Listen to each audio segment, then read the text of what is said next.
Big news for Hampton City Schools. Forbes has named HCS one of America's best in-state employers for 2025. We're one of only 4 public school divisions in Virginia to earn this honor. We're serious about supporting our employees with competitive pay, great benefits, and we even have our own employee health and wellness center and pharmacy. We make work-life balance a priority, and our teachers get their Sundays back. Stay tuned. Listen to learn more about Hampton City Schools on HCS Talks.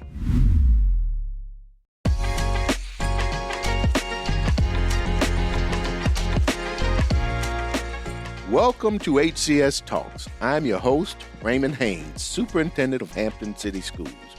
We're excited to bring you our 3rd season of HCS Talks, the official podcast of Hampton City Schools. Our mission is to educate, inform, and even entertain not just our local community, but listeners everywhere. Each episode, we explore a range of topics, from student achievement and educational initiatives to the dedication of our teachers, staff, families, and community partners. We will also highlight impactful programs and initiatives that make a difference in our schools and beyond. To our returning listeners, thank you for your continued support. And if you're tuning in for the first time, welcome. We're glad you're here and hope you will keep listening to HCS Talks.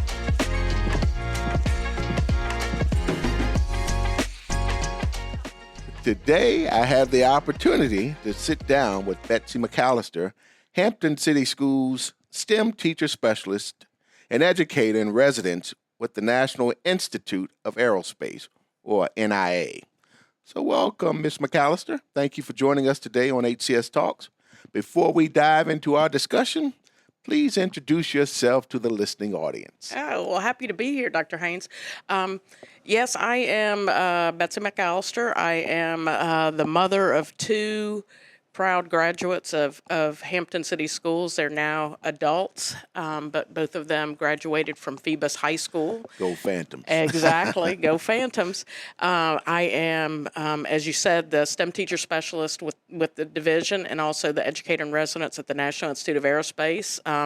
In my spare time, I love to contribute back to the community as a Peninsula Master Naturalist and Hampton Master Gardener and a commissioner on the Hampton Clean City Commission. Yes, ma'am. You're selling yourself short, though. You're just a jack of all trades. You do so much for the city and the school system, and the impact that you make on the lives of our young people is nothing short of extraordinary. We're very fortunate to have you here. Oh, well, I'm fortunate to be here. Yes, ma'am. So where are you from? Are you from this area? Or? No, I grew up in Oxford, Mississippi, and came to school in Virginia. I went to Hollins University in Roanoke, Virginia, and then decided that I was a biology major, but I knew that I felt like I could have an impact on the lives of kids, and so I said, I think I would like to pursue education as a career. So I started teaching. Didn't have a license, so I started teaching at Norfolk Academy and taught there for 3 years, and then moved to Norfolk Public Schools, where I really learned to teach and loved the kids there. And then taught there for about 8 years, and then took off some time with my kids. And then when I came back, my kids were in school in Hampton City Schools, and so I came back and have been with Hampton City Schools for the last 23 years. All right. So you say you have 2 kids. Are they in the STEM field as well? Did they take after their mom? No, they did not. Well, one of them pursued a degree in physics at William and Mary, so yes, but they have kind of taken on different areas, and so no, they're not. They didn't follow in the footsteps of their mom, but they do love science. Outstanding. So can you tell us a little bit about your role as a STEM teacher specialist for Hampton City Schools? Oh, absolutely. I think, I see my role as a STEM teacher specialist in bringing real world opportunities to our educators and students. And that can, take on, many different we can see that in many different ways. But I also feel like, one of the things that is incumbent upon me to do is to, model best practice in STEM and science education and whatever I do within the school division, whether it's an outreach opportunity or providing professional development. I look at STEM in a broader sense than most people. I don't think about it just as science, technology, engineering, and math. I look at it as being a more interdisciplinary approach, and the way I think about it, it aligns so perfectly with our Hampton City Schools Portrait of a Graduate, and now our elementary and middle school Portrait of Scholars, in that we are trying to develop students that have content knowledge, but also have those skills, professional skills that will help them succeed in whatever they want to do, whether it's, pursue a degree in college or work after they graduate, but also just to be an engaged and literate citizen, and able to make, think critically, think creatively, collaborate, have those leadership skills. And then, the opportunities that hopefully I can bring to bear will help students to practice some of those skills, develop some of those skills, but also develop agency and understand that, yes, I can make a difference. So I look at it in a relevance bigger... in real-world application. Exactly. Nothing to replace that. And Absolutely.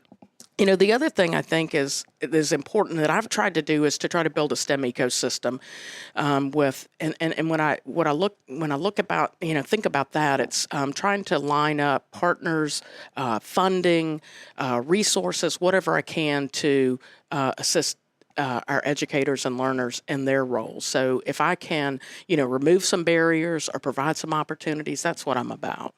Oh, you hit the nail on the head with everything you just said, and looking at how STEM plays a vital role in what we consider to be the portrait of a Hampton graduate.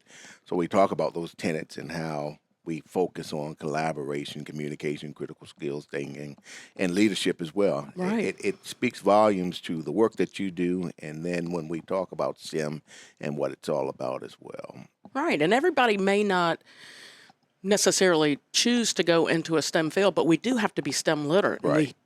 STEM impacts us every day regardless. And so, having students that can help us with these, complex problems, and, difficult questions that we need answers for, that's what Hampton City Schools is doing. And we often talk about, we're preparing young people for the world they're about to enter into, not the world we came from. Right. It's vastly different now. Yes, it is. In terms of things that are out there and how things are moving forward with technology as well.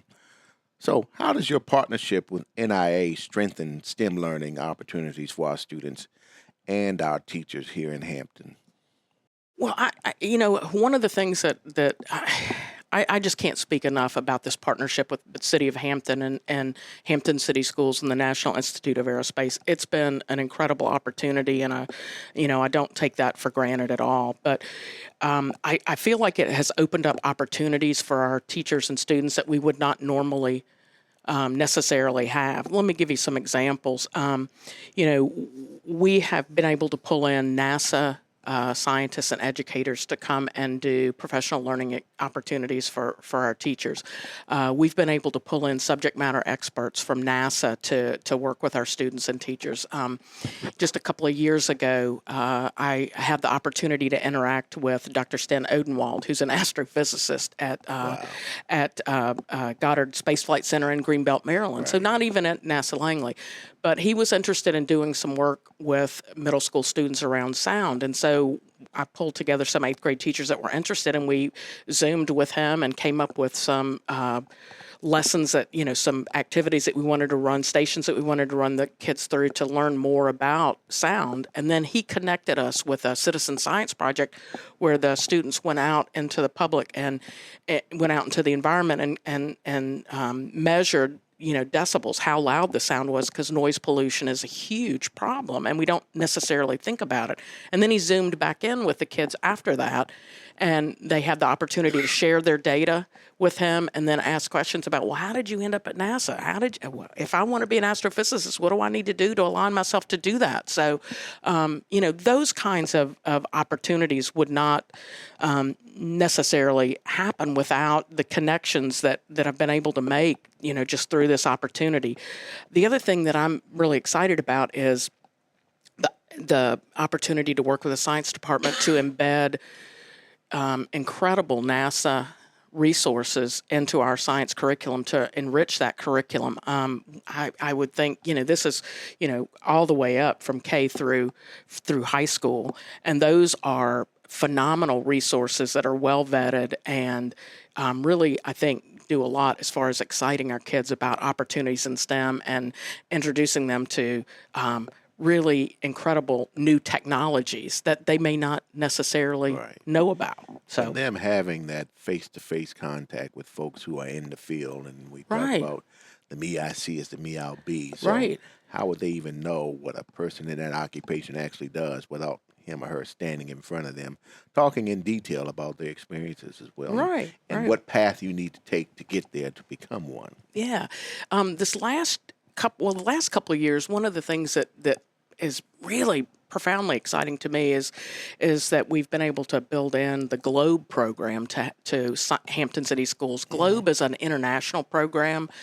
It stands for Global Learning and Observations to Benefit the Environment, and it's supported by NASA. It's supported by NOAA, the National Oceanographic and Atmospheric Administration, National Science Foundation, Department of State, and so what we're doing is we're bringing this program in, and students are not acting like scientists. Students are scientists. They are correcting real-world data. Actually doing. They are doing it, following scientific protocols, submitting their data to this global database that scientists and community members from around the world can access and visualize this data. So there's opportunities for research. There's opportunities to become more literate with being able to analyze data, but it's gotten kids out into the environment and collecting that real world data. As a part of that, we've written a grant that paid for installation of weather instrument shelters for each of our schools, and those were put in last spring. Probably about $25,000 worth of science equipment donated to the science department for these opportunities. So that's been really exciting to me. Well, and making things more practical too, because they're able to see, okay, what you're doing is making an impact in your community as well. That was one of the things we highlighted when we went to compete for All-American City. Right. And a lot of positive feedback from folks all across the United States about the things that we're doing. So young people need to know that what they're doing is practical and it is making a difference all along the lines of STEM as well. Right, absolutely.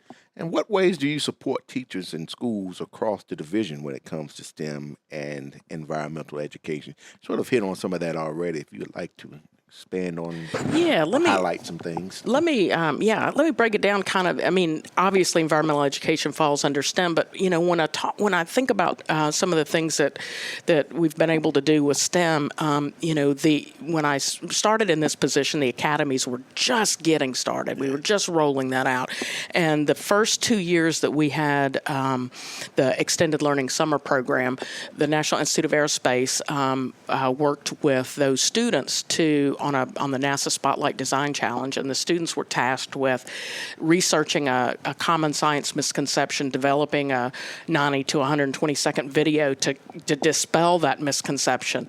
And that was, for the first 2 summers of the extended learning program, we worked on that at Bethel High School, and that was a great experience. We've also been able to some of the things that I've done have reached out and included, like the academy, the Maritime Academy at Hampton High School with oyster restoration, for example.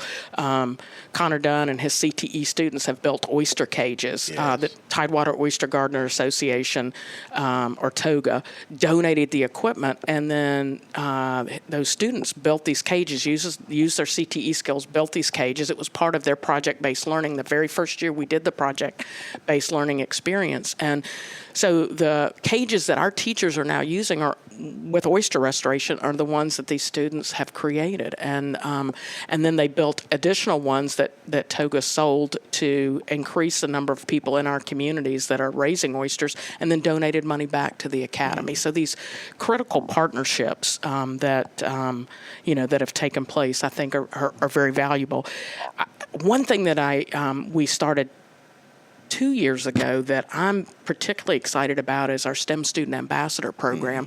And the grant that I had mentioned earlier that provided funding for us to initiate GLOBE in Hampton City Schools and some other local school divisions has also paid for us to train high school students, and they serve as interns and our STEM ambassadors throughout our region 2.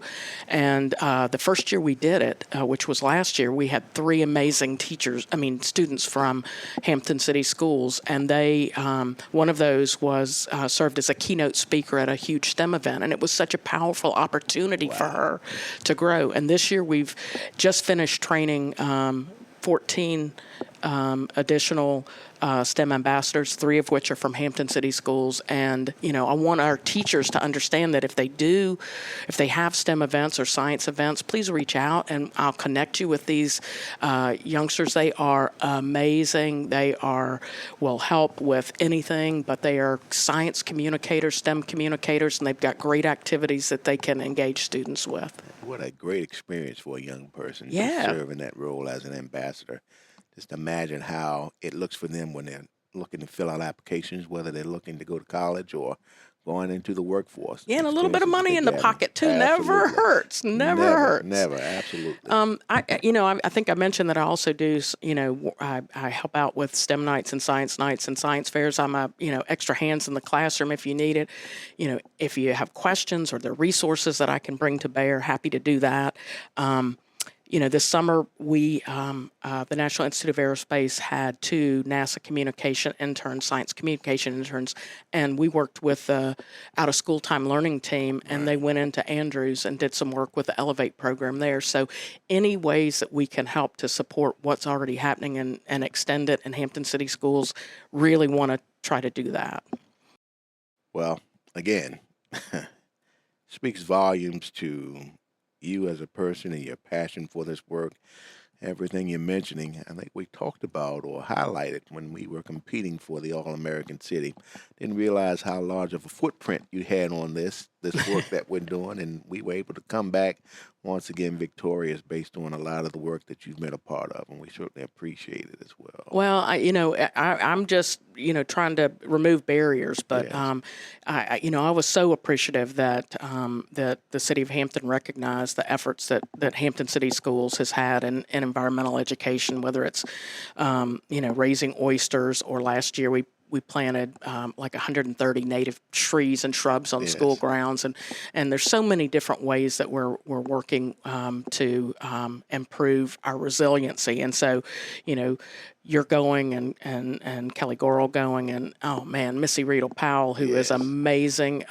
She is. She is phenomenal. So and you can see her just come alive when she starts to talk about things that we have in place in the city and in the school system as well. Very passionate about it. She absolutely is. And going back to the GLOBE program, her kindergartners are collecting data on clouds. And so if you go to her classroom, those kids, when they're they take up a walk every day before recess, and they pick up litter, and they stop and they make cloud observations, which they then input. And those kids can tell you the types of clouds. They can tell you about contrails. It is amazing at 5 years old. I'm telling you what, it's amazing.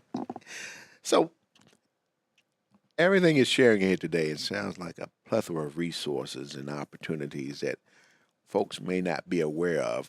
Have you gone and spoken to, I guess, like doing new teacher orientation, the science teachers and even elementary school teachers about the resources and the support that you can provide to assist them? Yeah, I haven't presented formally with them, but I have, I try to make sure that everybody is aware, and through the different roles that I play within the division, try to make sure that folks are aware of what kinds of opportunities are available. I guess that's what I'm asking too, Ms. McAllister. How do you enhance or provide that awareness of all that you have to offer and the resources as well?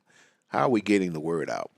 Well, probably could be some better ways to do that, but I work pretty closely with the science department as far as getting resources into curriculum.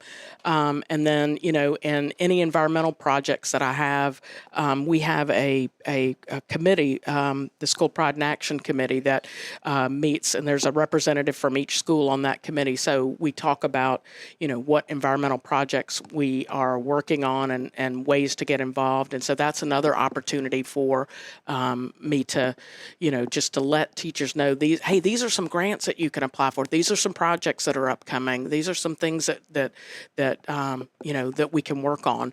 And then, if I can provide any support to you as you move through that and remove barriers to implementing anything that you're trying to implement, then that's a way that we do that. Makes sense.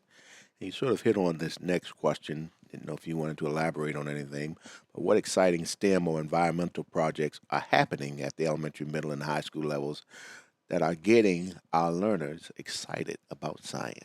Well, I hope that I've mentioned some of the things that we're doing, and I'm very, very hopeful that these will be exciting opportunities for our kids. Kids actually getting out and collecting data and learning about Earth's energy budget, sixth grade science. How does that impact us? If we're collecting data about air temperature and surface temperature and soil temperature, and we're collecting this information about clouds, what can that tell us? How are all these different things? How is surface, land cover? How is that affecting our climate? So I'm hoping that some of these things are, will get students excited because it provides them the opportunity to really be involved, to do. There's a big difference, between reading about something, learning about something, and actually doing it. And that's where I think it's really critical that we get kids involved. One thing that I haven't mentioned that I'm particularly excited about is our Artemis moon tree. Now, you know that we have an Apollo moon tree at Patrick Elementary. And what happened was that I think it was in the 70s, there was one of the Apollo missions. Seeds were flown on that flight around and orbited the moon and came back, and then those seeds were grown into seedlings. Well, last year I decided there was an opportunity to apply for an Artemis moon tree. Artemis is the new Apollo. It's the new mission to go to the moon and beyond. And it's a pretty rigorous application process. But I said, come on, let's try it. Let's get a book into the Apollo moon tree. Let's get the Artemis moon tree. And what better place to put that than Mary Jackson Elementary School, the Rockets. Yes, the Rockets. So I found out last spring that we indeed had been selected. So I'm really looking forward to planning a dedication ceremony that will pull together our partners at National Langley Research Center and Hampton City Schools and the amazing kids at Mary Jackson to put that moon tree in. It's a loblolly pine, and it's been growing in my backyard for the summer. It's about 3 feet tall. But, to just an exciting opportunity. But again, having them do versus just reading things, and then the historical aspect of that all. And years from now, these young people who are at Mary Jackson can come back and see that they were actually a part of something we spectacular. Planted that. Yes. We planted that. Exciting. So why is it so important for students to see the connection between what they're learning in the classroom and real-world science, technology, and environmental issues? And that's pretty much what you've been talking about since we started with the podcast. We want to give the students the why, but it's not about explaining to them the why. It's about allowing them to be participatory in the why. Why am I doing this? And if we want to develop the competencies that we've outlined in the Hampton City Schools Portrait of a Graduate and our Portrait of Elementary Middle School Scholar, we've got to give those opportunities to students for them to develop in those ways. And, I really feel like, the opportunity to take part and do. Let me give you an example. Last year, I worked with Joint Base Langley Eustis. They wanted to do a cleanup at Bethel Reservoir during Earth Week.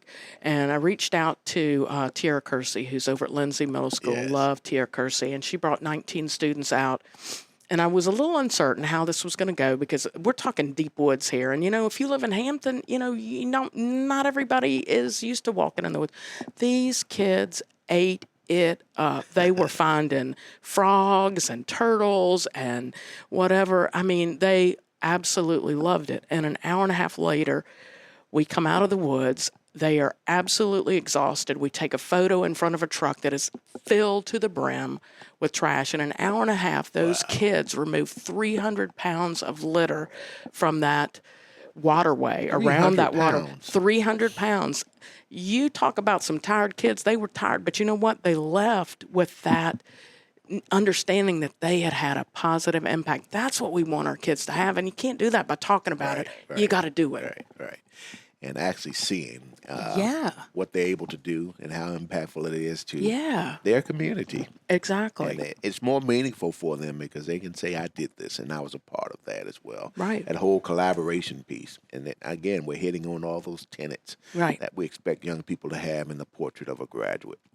So maybe what you just shared in regards to what we're doing at Mary Jackson, but the next question, as you look across the division, what are you most excited about for the future of STEM and environmental education in Hampton City Schools?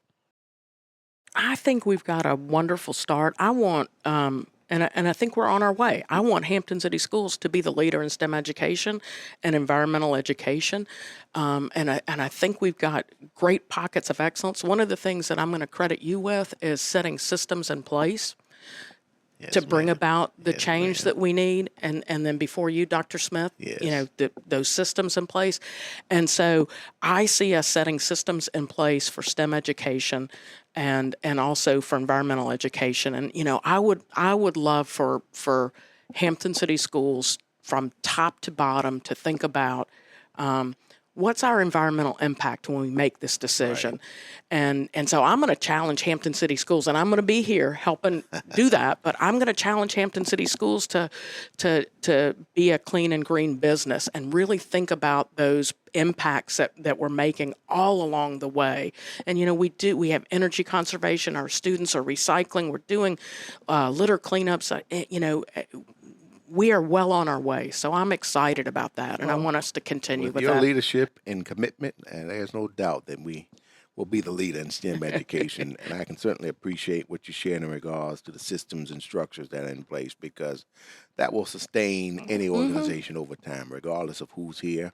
So we're always looking for continuous improvement. So when a new person comes on board, we know the systems and structures that we have in place, they're there, so you just adhere to those, and you will more than likely be successful in your work and making certain that we provide opportunities, not just to our young people, but to our staff, where they can continue to grow personally and professionally. We want it to be an amazing experience for them, and one where they feel a sense of self-worth and satisfaction. Absolutely. As we wrap up, is there anything else you would like to share with the listening audience? Just, my profound appreciation for, what I've learned as I've been in Hampton City Schools. I've been fortunate to have some incredible instructional leaders, principals. Andre Riddick comes to mind, Ken Crom, and then supervisors, Dr. Caggiano, obviously, and Jennifer Thomason that have entrusted me with, being able to do some innovative things. Yes. And I'm so appreciative of that and my opportunity to learn and grow and hopefully to contribute to what Hampton City Schools is doing. I am so impressed with our instructional staff and the young people that we have in Hampton City Schools. And I just would like to wish them an incredible school year ahead. I know that there's going to be some exciting things rolling out, and I hope that this will be a rewarding year for them. I would like for teachers to feel free to reach out to me if there's anything that they think that I might be able to help with. If I can't help them, I'll let them know, but I'll try to connect them with somebody who can. Yes. And then the last thing that I wanted to bring up is that I have had the great fortune over the last 5 years to work with this Coastal Virginia STEM Hub to put on an incredible STEM event every year, and it's been held at Brooks Crossing because they've been a community partner for the last 4 years. This year it's going to be in Hampton. It'll be at Virginia Peninsula Community College. Doesn't matter where it's been held. Every year, Hampton City Schools has had more parents and students at that event than any other school division. And this is a regional event, so it pulls from all of Region 2. So I just want to say to our folks, please think about attending this event on November 8th. It'll be at Virginia Peninsula Community College. There's more information that will be coming out about that. And as we have in past years, we will have some of our academies exhibiting at that event. Great opportunity for them to develop some of those competencies outlined in a Hampton City Schools Portrait of Graduate. So hope to see everybody on November 8th.